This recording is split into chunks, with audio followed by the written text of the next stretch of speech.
She is pouring milk. That's the whole scene. No event, no costume, no one important walks in, and Vermeer paints her like she's the only thing that matters. Look at her hands again. They control the jug like this moment took her whole attention. One narrow stream of milk. Nothing else moves. This is the Milkmaid. Johannes Vermeer painted her around 1657. By the end of this, you'll see why that pour is doing more than it looks.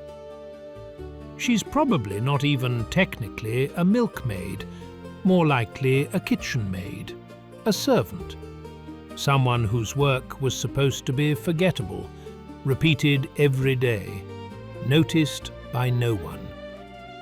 But Vermeer doesn't treat her that way. Look at what he built the whole room around. Bread, a basket, a ceramic vessel, simple food prepared with real care. She may be softening stale bread with milk, plain kitchen work, nothing more. Nothing here is performed for us.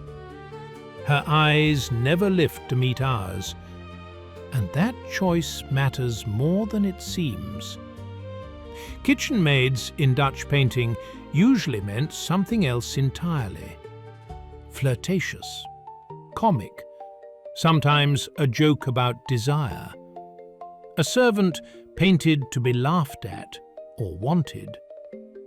Vermeer had that whole tradition sitting right in front of him, and he didn't use it the way painters usually did. But that's not the strangest part. Look down, near the floor. There's a foot warmer sitting quietly by her skirt. And on one of the small tiles beside it, there's a figure. Cupid.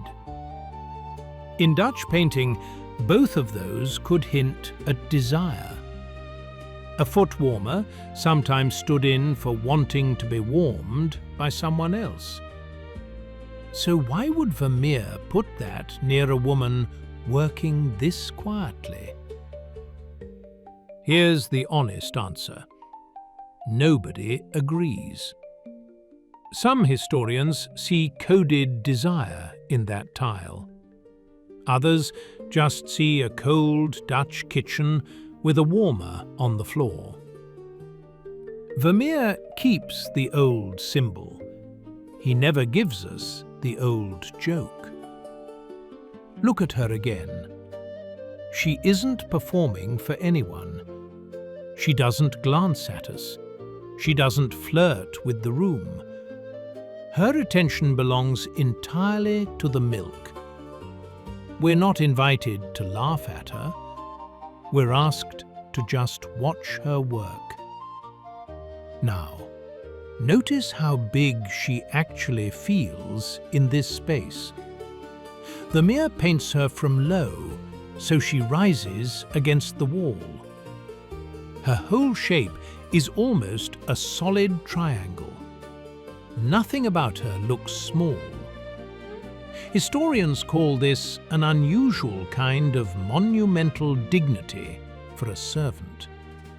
A servant painted with the weight normally saved for someone important. Now, watch the light do its own kind of arguing. It comes in through this one window on the left, and it lands on her face first, then on the bread, then on the folds of her clothes. The room itself is nothing special, bare wall, worn plaster. But under that light, even the crust on the bread catches a shine. Vermeer worked in tiny, bright dabs, so it feels rough and real, not painted. Nothing on that table is expensive, and somehow all of it looks worth keeping. But one thing in this painting actually was expensive. That blue. Vermeer used real ultramarine, ground from crushed lapis lazuli. It cost far more than the ordinary blues other painters reached for. He spent that on the apron of a domestic servant. Think about what that choice is actually saying. Ordinary life did not get the cheap paint. Now, here's a detail most people never learn about this painting. Vermeer didn't start with this empty wall. X-rays later showed he painted out a large basket behind her. He also removed a large map that once hung on that wall. He kept cutting things away until almost nothing competed with her. No decoration telling you where to look, no clutter to hide behind. He didn't make her matter by adding things around her. He made her matter by taking almost everything else away. Now, look at her face one more time. Half of it sits in shadow. Concentration, or something more private, it's hard to say which. Vermeer never explains her to us. Maybe that refusal is its own kind of respect. She gets to keep a private life we can't walk into. Think about how we usually decide what deserves a painting. Victories, coronations, miracles.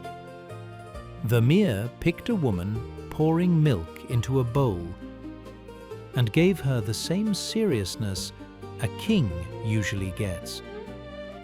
That's still an unusual thing to do with a servant, then or now. Somebody doing a small job properly, treated like it's worth remembering.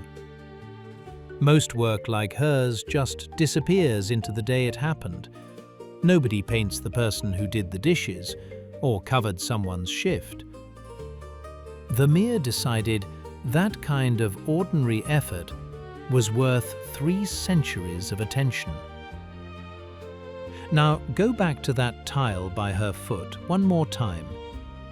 Vermeer keeps the old shorthand for desire right there on the floor. But he never lets it turn her into a joke. The old symbol stays. The old insult doesn't. That's the whole trick of this painting. He gives her a body worth looking at and a mind he refuses to open for us. Other painters would have made her the punchline of the room. Vermeer gave her something rarer instead. Attention, room to breathe, time she never asked for. And people are still standing in front of that pour centuries later. That tile is the one detail nobody can settle on. So here's the question worth sitting with. Is that Cupid a leftover joke Vermeer forgot to paint out? Or is it the one desire he chose to bury under all this discipline?